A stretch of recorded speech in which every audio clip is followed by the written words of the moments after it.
Alors, ce matin, on a parlé des actions de la FNSEA.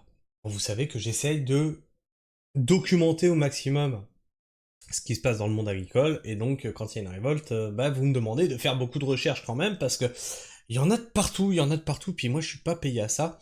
Donc si tu veux soutenir mon travail, t'as Tipeee, hein, c'est dans la description, et si tu veux soutenir mon exploitation maraîchère, qui travaille de façon écologique, sans produits, en favorisant la biodiversité, il y a une cagnotte en cours qui a été repoussée encore pendant 2 semaines.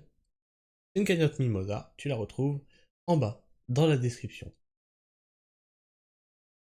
Et donc je disais donc que c'est pas mon travail normalement de documenter ça. Normalement c'est les journalistes, mais ils font pas le boulot. Ils ne médiatisent pas l'affaire, donc moi je dois faire des petites recherches, j'ai des petits contacts qui me permettent d'être un petit peu au courant. Et donc ce matin on a traité la FNSEA, qui fait des actions mais pas trop. Maintenant on va traiter sur le même sujet, hein, le décalage des aides à la PAC, les actions de la coordination rurale. Alors sont-ils plus percutant, aussi percutant, moins percutant, c'est ce qu'on va aller voir.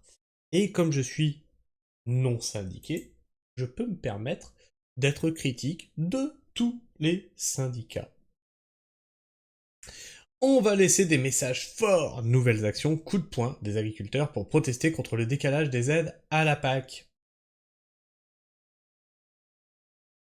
Ah putain. Avec ce truc là, j'ai cru que c'était encore un truc, tu sais, paf, abonnement.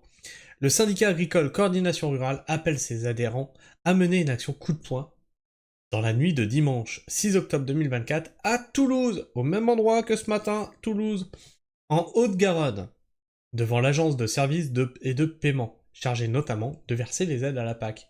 Oh ça alors. Les JA, la FDSEA, vous y avez pas pensé à ça? Oh ça, comme c'est bizarre. Tic-tac, tic-tac, le compte à rebours arrive à son terme. Le syndicat agricole Coordination Rurale lance une nouvelle action coup de poing, en signe d'exaspération. Sur les réseaux sociaux, alors il faut savoir quand même que la PAC, on envoie 25 milliards à l'Europe, on perd 10 milliards dans l'opération, on sait pas où ils vont. C'est pas transparent cette histoire. Il y en a 15 milliards qui reviennent en France, et en plus ils ont pas été distribués. Elle est pas belle la salade? Sachant que, sans la PAC, les agriculteurs y crèvent. Y a pas comme une volonté de nuire là quand même? Tic-tac, tic-tac, le syndicat lance une nouvelle action coup de poing, ouais ça on l'a lu. Sur les réseaux sociaux, il appelle les agriculteurs de tout le département de l'ex-Midi-Pyrénées à se rassembler à Toulouse, Haute-Garonne, ce dimanche 6 octobre à 23h. Et on est le 8 quand je traite ça, donc l'action a dû passer. Devant l'écrit de l'agence des services et de paiement située à Balma. On va laisser des messages forts, avertit Sébastien Bruyère, président de la section tarnaise. Alors oui, alors si tu leur laisses juste un petit mot, pas dit qu'il bouge grand chose. Si aucun déversement n'est prévu, des banderoles seront étendues à certains endroits stratégiques. Ah là oui, mais c'est... Voilà, vous allez faire comme la FNSEA, une banderole, dire on n'est pas content, et voilà. Ah là, ils sont chafouins.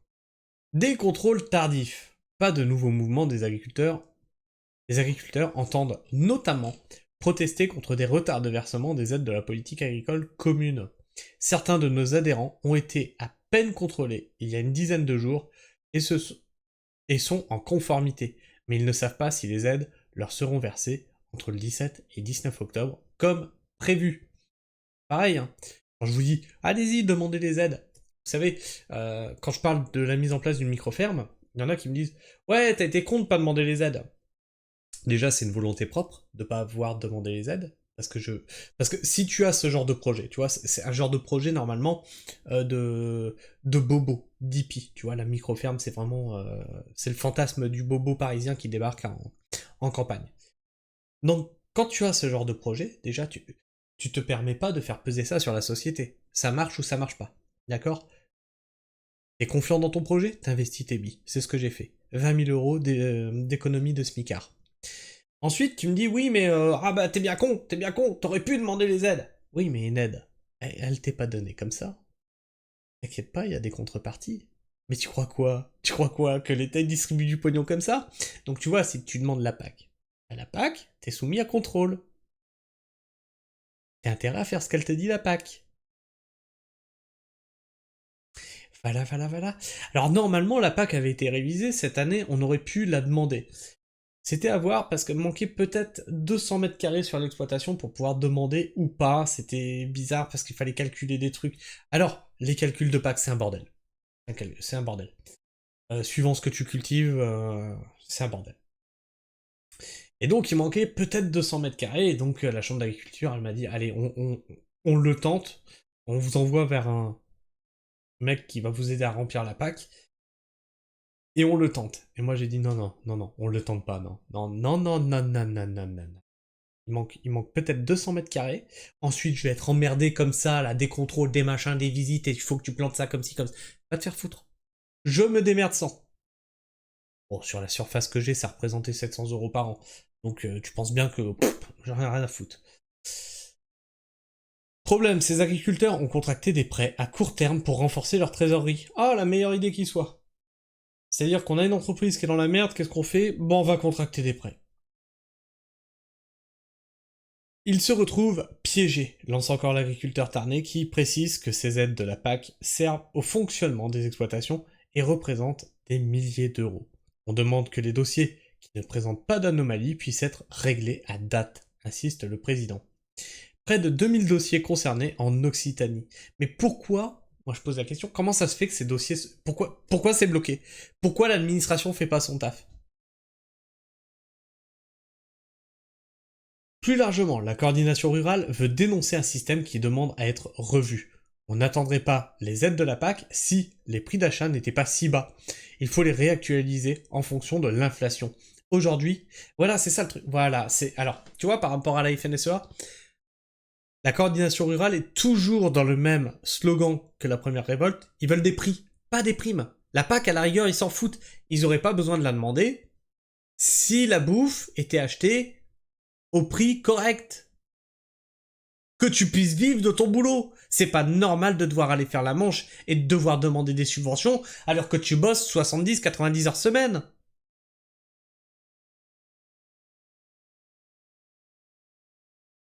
On n'attendrait pas les aides de la PAC si le prix d'achat n'était pas si bas. Il faut les réactualiser en fonction de l'inflation.